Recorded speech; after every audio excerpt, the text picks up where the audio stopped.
सभी को राम राम। विष्णु भगवान की जय। माघ महात्म का तीसरा भाग का शेष भाग शुरू होता है।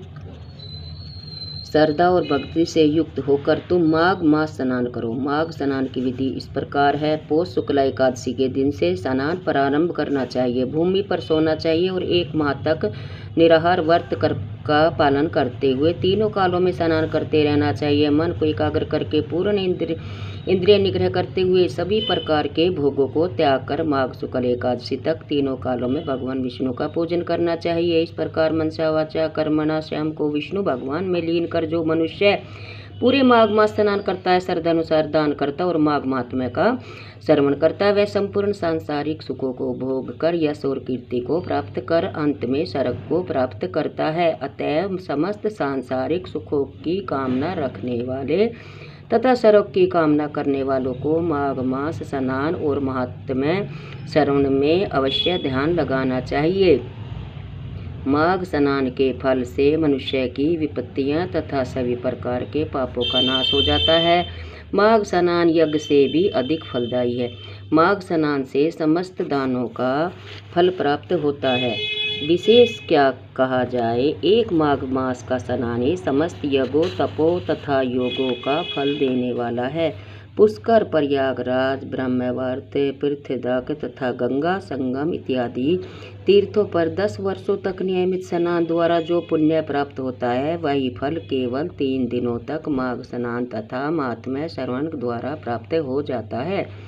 ऐसे मनुष्य जो सदैव ही सांसारिक दुखों से मुक्त रहना चाहते हैं तथा दीर्घायु, संपन्नता, सुंदरता तथा सौभाग्य चाहते हैं, उन्हें चाहिए कि माघ मास का व्रत, स्नान तथा महात्म्य श्रवण कभी न छोड़े। दरिद्रता, दुर्भाग्य तथा पाप इत्यादि को नष्ट करने के लिए माघ स्नान सर्वोत्तम है।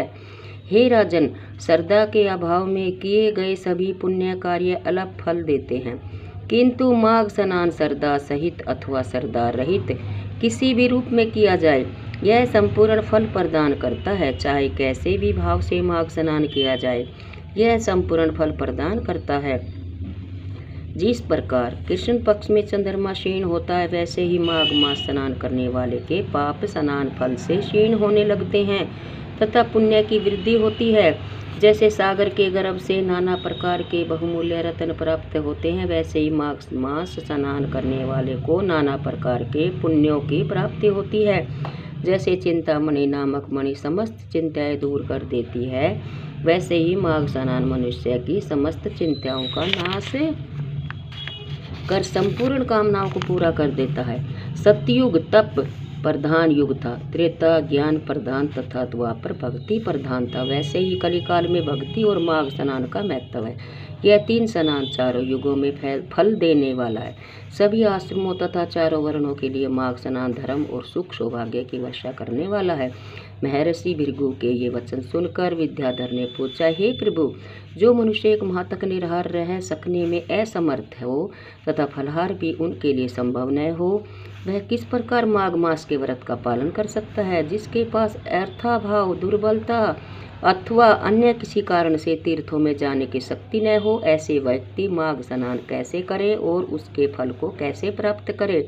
हे प्रभु, इन शंकाओं का विस्तार पूर्वक समाधान करने की कृपा करे। महर्षि भृगु ने उत्तर में कहा, हे विद्याधर, आपने परोपकार के वशीभूत होकर बड़ा ही उत्तम प्रश्न किया है। ध्यान से सुनिए। मैं अब दुर्बलता, निर्धनता और रोग आदि से पीड़ित व्यक्तियों के लिए माघ मास के पालन की विधि बतलाता हूँ। जो मनुष्य निराहार नहीं रह सकते और फलाहार का प्रबंध नहीं कर सकते, वे केवल एक समय सात्विक आहार करके व्रत का पालन करें। यदि यह भी संभव न हो तो केवल 2 बार सात्विक आहार करें अथवा केवल दूध पीकर भी माघ मास स्नान करें।